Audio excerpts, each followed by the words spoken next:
Bonjour à tous mes chers auditeurs et bienvenue sur la raconterie. Je suis Lucas Baran, votre narreur, et aujourd'hui, retour sur la nouvelle Le règne des sages de Pierre Boulle. Comme en une semaine il se passe beaucoup de choses, nous allons, pour ceux qui auraient oublié la première partie, nous remettre un petit peu dans l'ambiance, hein? Doucement. La société humaine, en l'an 2300, a décidé d'abandonner toute idée de nation, de religion et autres sujets de discorde pour s'adonner seulement à la science. Mais, comme l'humain reste humain, il se divise en un parti corpusculaire croyant en l'électron et un parti onduliste croyant en l'onde. Les deux partis se haïssent. Et alors que le docteur Particule, chef du parti corpusculaire, décide de tenter une expérience afin d'uniformiser la température de la planète Terre à 20 degrés, de son côté, le docteur Harmonique, son rival et chef du parti onduliste, décide sans le savoir de tenter la même chose. Aucun des deux partis n'est au courant pour l'expérience de l'autre. Et alors que les deux travaux se terminent, ils lancent, toujours sans le savoir, l'opération en même temps. Quelles répercussions cela pourrait-il avoir sur la Terre? Eh bien, pour le savoir, c'est très simple. Détendez-vous. Fermez les yeux. Et écoutez.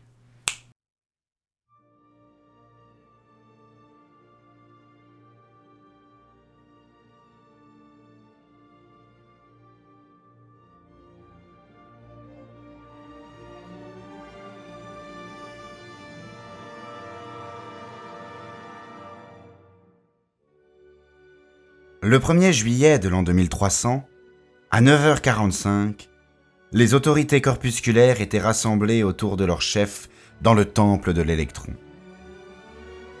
Les savants étaient silencieux et fébriles. Tout était prêt.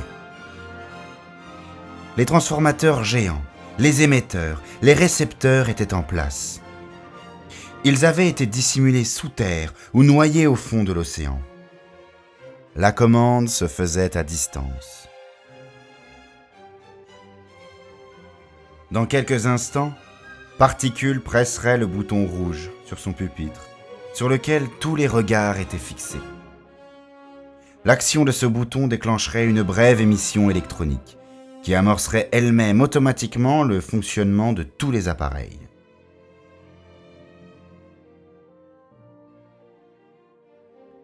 L'œuvre la plus grandiose qui ait jamais été conçue serait réalisée simplement, sans éclat. Dans moins d'un quart d'heure, les Africains commenceraient à sentir une fraîcheur bienfaisante. Les Esquimaux sortiraient de leur tanière de neige sans risquer de se geler les poumons. Dans quelques minutes, les deux thermomètres qui indiquaient les températures moyennes des régions polaires et équatoriales commencerait l'un à monter, l'autre à descendre d'un mouvement lent et continu, jusqu'à la stabilisation sur une même horizontale. En ce moment, le niveau des thermomètres polaires marquait 30 degrés au-dessous de zéro. Celui du thermomètre équatorial indiquait plus 40 degrés. Tous deux révéleraient bientôt la même idéale température printanière, 20 degrés. 10h moins 3 minutes. Tous les visages étaient tendus et anxieux. L'attente était insupportable. Un des savants s'évanouit. Les autres frémissaient d'impatience. Seul Particule conservait une apparence de calme, mais la pâleur de son visage reflétait son émoi. Ses yeux ne quittaient pas la monumentale horloge granulaire, dont le 10e coup devait donner le signal. 10h moins 1 minute. À l'autre bout de la ville, dans le palais de l'Onde, une assemblée de savants non moins illustres se pressait nerveusement autour d'Harmonique. Lui aussi avait les yeux fixés sur la grande aiguille d'une horloge. Lui aussi avait le doigt tendu vers un bouton vert qui reflétait l'émotion et les espoirs des hommes de science.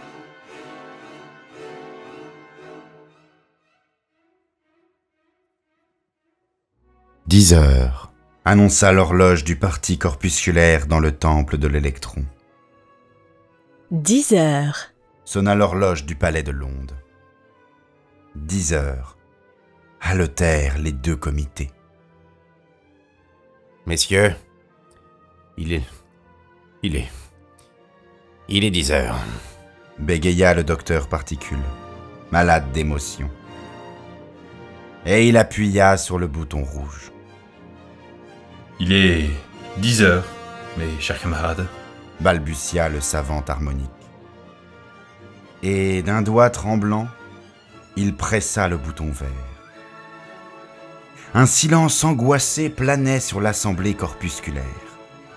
Les regards étaient maintenant fixés sur Akula et Dourakov, à qui avait été confié le soin de lire les indications des thermomètres et de les annoncer.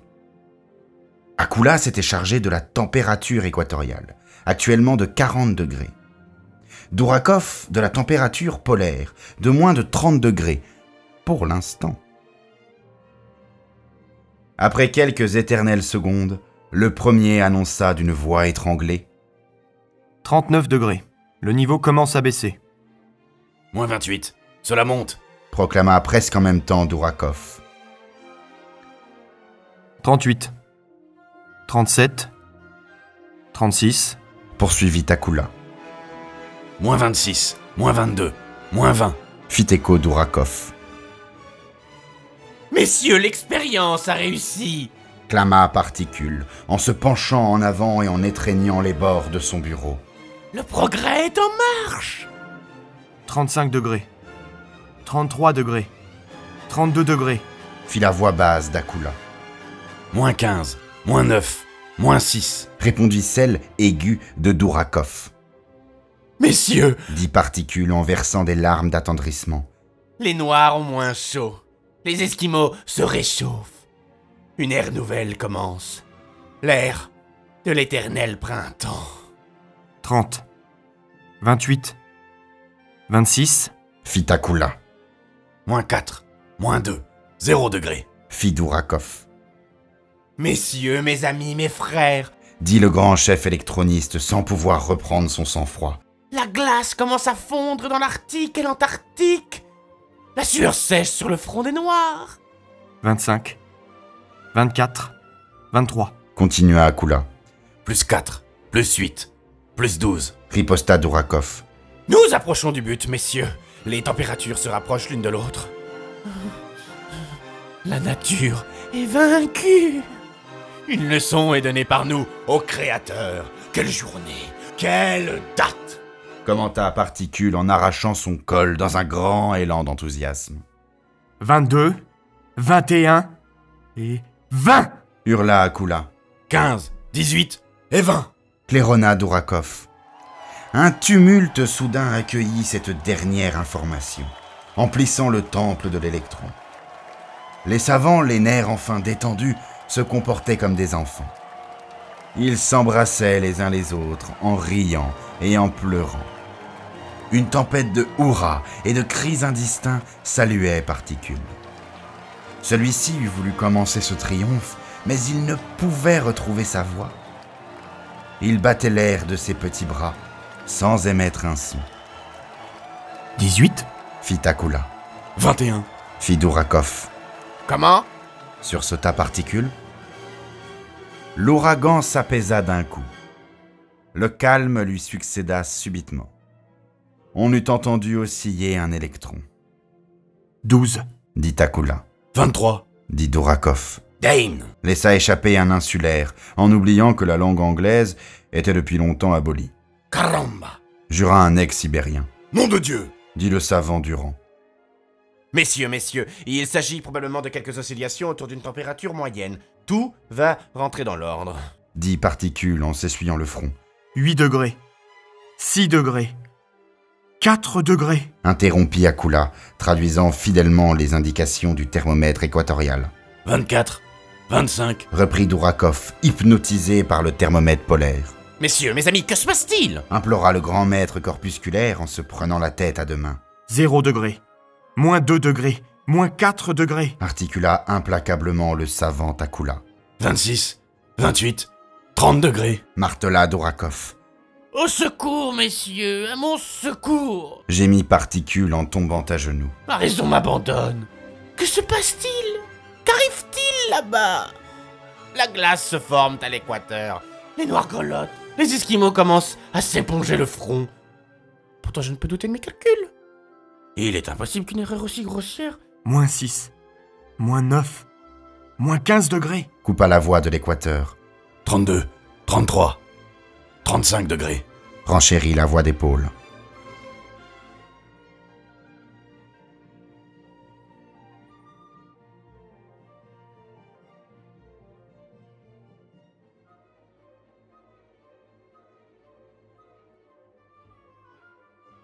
Moins 6. Moins 9. Moins 15 degrés. Annonça au même instant le docteur Fritsch, qui, dans le palais de Londres, avait pour mission de révéler à ses collègues la température des régions autrefois surchauffées. 32, 33, 35 degrés. Dit le savant Arthur Granton, qui suivait attentivement celle des rentrées australes et boréales. C'est affreux! Sanglota Harmonique en se martelant le visage à coups de poing. C'est un véritable cauchemar! Je suis déshonoré! Moins 20. Moins 22. Moins 26. Continua le docteur Fritsch. Le mouvement ralentit. Je crois que nous approchons de la stabilisation. 36, 37, 38. La hausse est moins rapide. Confirma Granton.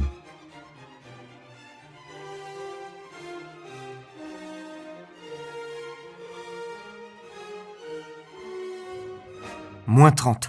Annonça le docteur Akula au milieu de la consternation corpusculaire. Le niveau ne bouge plus. La température finale de l'équateur, maître vénéré, est de 30 degrés au-dessous du zéro.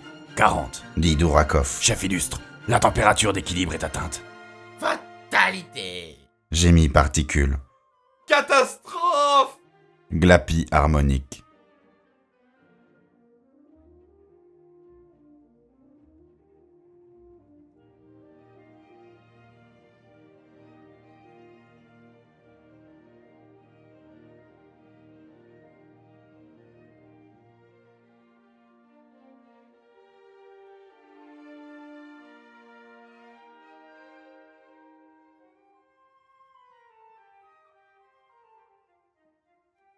Ainsi se termina cette noble entreprise. Harmonique et Particule montrèrent une égale grandeur d'âme devant ce coup du sort. Tous deux préférèrent la mort au déshonneur.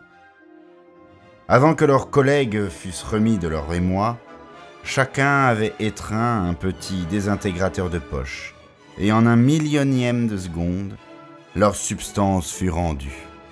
L'une aux ondes, l'autre aux électrons. Telle fut la fin de deux grands savants. Les deux corps scientifiques se séparèrent sur la pointe des pieds et ne soufflèrent mot de leur expérience trop bien réussie. Après une longue discussion au sein de chaque comité, les savants avaient décidé de laisser les choses en état et de garder le silence. Un retour en arrière eût demandé 6 mois de travail, et ils estimaient dangereux de changer ainsi périodiquement le climat de la planète.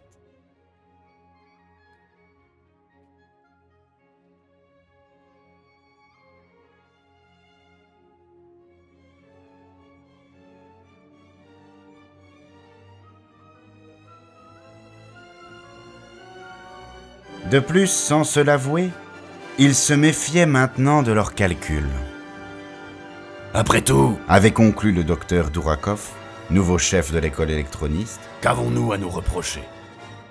Notre grand particule avait raison, dans le principe. Observez, messieurs, que la quantité totale de chaleur est toujours la même, et que la température moyenne de la Terre n'a pas changé.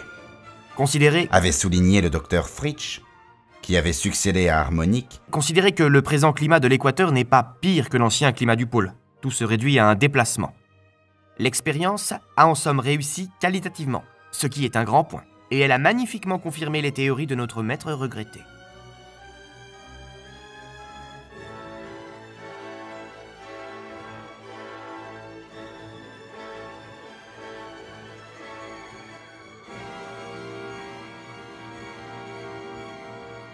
Ces savants avaient raison.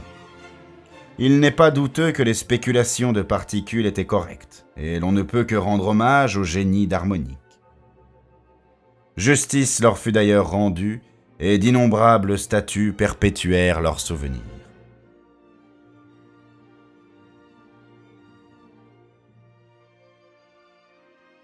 Le chroniqueur, hésitant à dégager la philosophie de ce fait divers, est frappé par la singulière abondance de facteurs favorables au succès que comportait l'entreprise à son début, et il cède à la tentation de les souligner.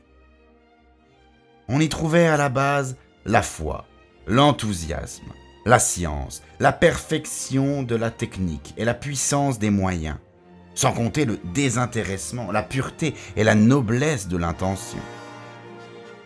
Le moraliste, dans ces conditions, eût été chagriné par un échec, et il est consolant de constater au contraire qu'un remarquable résultat fut obtenu.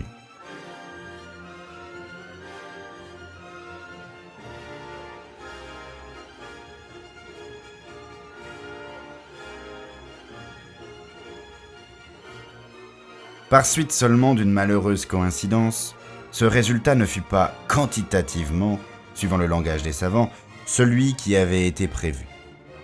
En fait, il fut assez différent. Les magnifiques forêts peuplées d'oiseaux et d'animaux rares disparurent en quelques heures, et de vastes déserts de neige recouvrirent les débris des feuillages majestueux. Une croûte glacée de plusieurs mètres d'épaisseur s'étendit sur la ceinture équatoriale, séparant la Terre en deux hémisphères isolés. Il est vrai que les banquises des zones polaires fondirent rapidement. Une végétation luxuriante se développa dans l'Arctique et dans l'Antarctique. Mais les phoques et les pingouins n'étaient plus là pour jouir de cette métamorphose. Les Esquimaux non plus. Les Lapons, pas davantage. Tous avaient succombé dès les premiers jours, foudroyés par la chaleur et incapables de s'adapter à ces nouvelles conditions. Bien entendu, ni les Noirs d'Afrique, ni les populations du Pacifique ne résistèrent mieux à la baisse de température. Tous périrent. Les uns d'insolation, les autres de froid. Et la Terre fut débarrassée de quelques millions d'habitants, les moins intéressants d'ailleurs, du point de vue scientifique.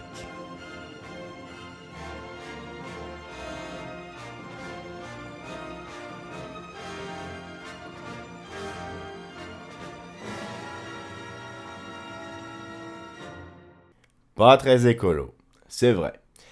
Mais bon, il fut un temps où la Terre, avec des climats déréglés, était une fiction. Et il fut un temps où c'était drôle d'en parler. En tout cas, merci grandement d'avoir regardé ma vidéo. Je ne vous fais pas de surprise en vous disant que j'espère qu'elle vous aura plu, je me doute que vous vous en doutez. En tout cas, si c'est le cas, n'hésitez pas à la partager sur tous les différents réseaux. Ça n'a l'air de rien, ça ne vous coûte rien, et moi, ça m'aide beaucoup.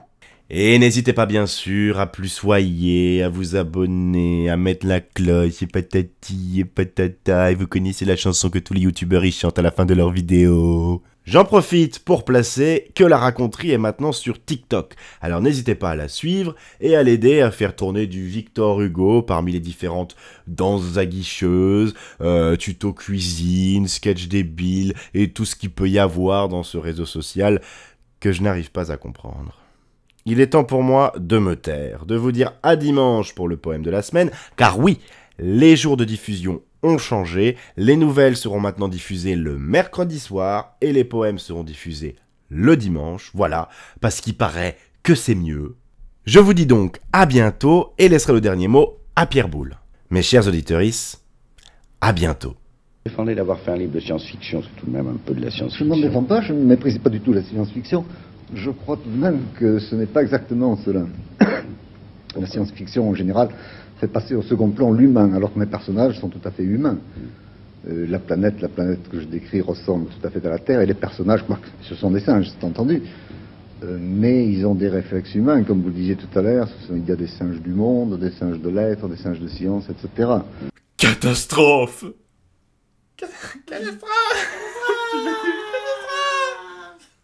C'est une catastrophe! Je pense qu'on a ce qu'il faut. Oui, je pense que ça va.